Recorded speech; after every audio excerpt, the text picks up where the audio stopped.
Hello creative people, আজকের ক্লাসে আমরা দেখব ক্রপ টুল, রিসাইজিং টুল এবং ট্রান্সফর্মিং টুল। চলুন শুরু করা যাক। ওকে, এরপরে আসি হচ্ছে ক্রপ টুল। ওকে, আগের ছবিটাতে যাই আমরা। দেখেন, ক্রপ টুলটাতে যদি আসি, ক্রপ টুলটা মূলত হচ্ছে কাটার জন্য। এই যে ছবিটা আমি কাটবো, আমার এই সাইজের দরকার নেই, আমার একটু ছোটো দরকার, এতটুকু লাগবে। এটা কিন্তু একবারই কেটে, আগের সিলেকশনগুলোতে আমরা যেমন দেখতেছিলাম যে শুধু কিছু পার্ট কেটে যাচ্ছে, সেম এখানেও কিন্তু এটা পুরোটাই মেইন ইমেজটা সে কেটে ফেলতেছে।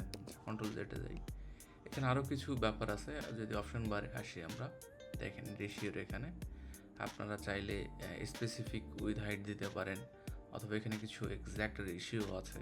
রেশিও বলতে কি একটা নির্দিষ্ট মাপ দেওয়া আছে, ওই মাপটাই হবে। তো যেমন 1:1 আছে, দেখেন এই যে 1:1, হ্যাঁ, স্কোয়ার আর কি, এটা স্কোয়ার সিলেকশন হইলো। অথবা রেশিও দিয়ে আমি এখান থেকে 4/2 যদি দিই, এটা একটা সিলেকশন আসলো। ওকে, এরপরে এখানে আর একটা আছে ক্রপ টুলে, পার্সপেক্টিভ টুল। এখানে আমি আরেকটা নিয়ে আসতে হবে আমাকে, তাহলে ভালো সুবিধা হবে। দেখেন পার্সপেক্টিভ টুলটার মজার ব্যাপার,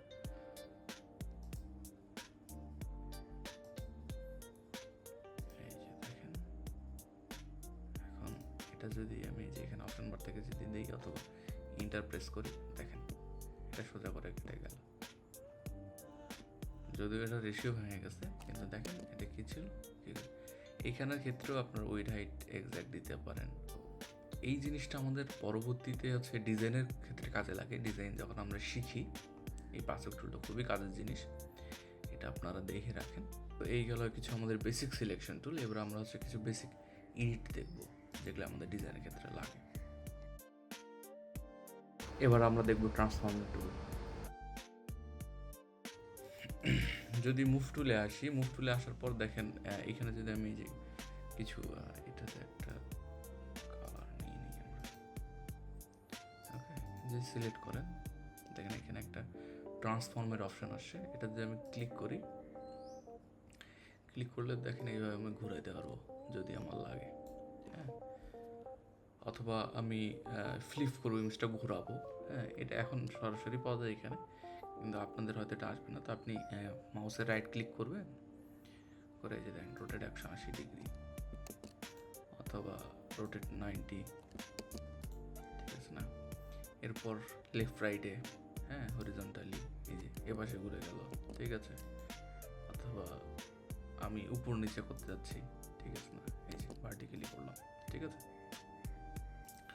এখানে আরও কিছু আছে, যেমন আমি স্কেল করতে পারি, স্কেল করতে পারি। স্কেল মানে হচ্ছে বড় করা, রোটেট মানে ঘোরানো, স্কেল মানে দেখাই। এগুলো আমার হচ্ছে লাগে যখন আপনি স্পেশালি কী বলে ওটাকে, এটা আপনার স্পেশালি লাগে যখন হচ্ছে আপনি মক আপ করতেছেন। এমনি তো কাজে লাগে মাঝে মধ্যে, বাট এই জিনিসটা ইন্টারেস্টিং। ডিস্টোর্ট, যেমন ইচ্ছে মতো আপনি ফিরিয়ে এটাকে মুভ করাতে পারবেন। পার্সপেক্টিভ যেমন আমরা দেখলাম ওই টুলটা, ঠিক আছে না, এটা একটা পার্সপেক্টিভ ধরে হচ্ছে আপনার মুভ করবে। এগুলো আপনারা নিজে নিজে একটু দেখে নেবেন, মকআপের ক্ষেত্রে খুবই কাজের জিনিস। ওয়ারপার একটা আছে, এই জিনিসটা হচ্ছে যখন আপনি কালার নিয়ে কাজ করবেন, ব্যাকগ্রাউন্ড নিয়ে কাজ করবেন, খুবই কাজে লাগে। আরও কাজে লাগে যারা হচ্ছে ম্যানিপুলেশন করবেন, তাদের ক্ষেত্রেও কাজে লাগে। তো এই গেল কিছু সিলেকশন কাজ, কিছু বেসিক।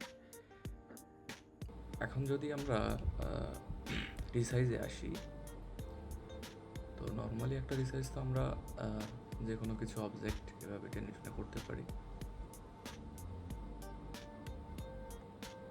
ওকে, এটা তো একটা গেল।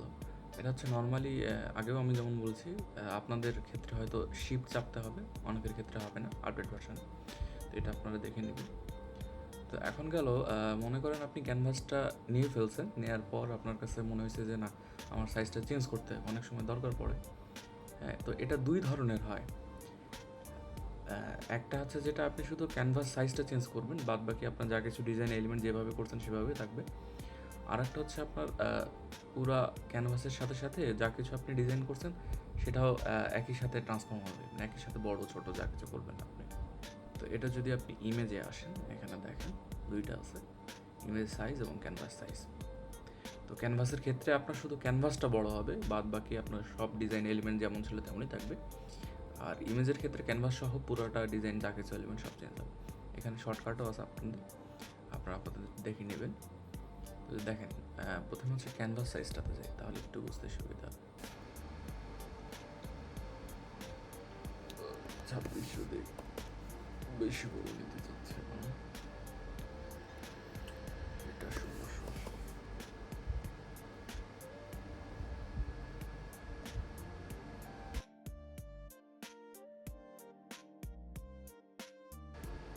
এই দেখেন আগে যেটা শুধু এতটুকু দেখা যাচ্ছিল, আমার যে মেইন ক্যানভাসটা ছিল সেখান পর্যন্ত, বাদ বাকি যে দেখেন ডিজাইন এলিমেন্টগুলো বাইরে আছে, এগুলো বাইরে দেখা যাচ্ছে। এটা একটা এক্সট্রা সে হচ্ছে লেয়ার নিয়ে নিচ্ছে এখানে হলুদের,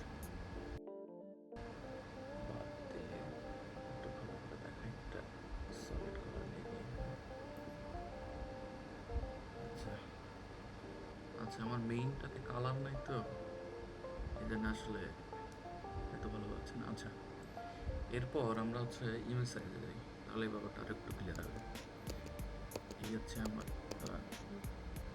মেইন ছিল ডিজাইন, দেখেন একটুকু। এবার হচ্ছে ইমেজ সাইজে আসবো, 2600 না, একটু সেম করি, 2600 দিই। ওকে, 91620।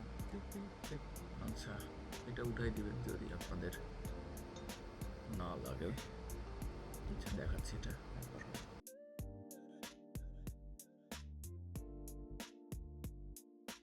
দেখেন পুরো হচ্ছে ইমেজ সাইজটাই চেঞ্জ হয়ে গেছে ক্যানভাসের। তো এইখানে এসে যদি আপনি ক্যানভাসের সাইজটা দেখতে চান, দেখেন 2840। দেখ আমরা আগের সাইজে যাই, সাইজটা আপনি চেক করতে চাইলে আবার দেখেন যেটা ছিল 2560, 1440। আচ্ছা, ইমেজ সাইজের ক্ষেত্রে যেটা দেখাতে চাইলাম আমার একটা, সেটা হচ্ছে যে এই যে আপনারা হচ্ছে এখানে দুইটা হচ্ছে সমান রেশিও অনুযায়ী চেঞ্জ হবে, এখানে যে সাইজ দেবেন এখানেও তাই আসবে। তো দুইটা যদি আপনি আলাদা আলাদা করে চান, এইখান থেকে এই যে আপনার লিঙ্ক টাইপ যেটা আছে এটা উঠাই দিতে হবে আপনাকে। হ্যাঁ, তাহলে আপনারা আপনাদের ইচ্ছা মতো হচ্ছে সাইজ দিতে পারবেন, না হলে হচ্ছে ও একটা রেশিও ধরে যে সাইজটা আপনি অলরেডি ইউজ করছেন সে ধরে এসে চেঞ্জ করবেন। তো এই ছিল আমাদের আজকের ক্লাস, কেমন লাগলো জানাবেন। ধন্যবাদ।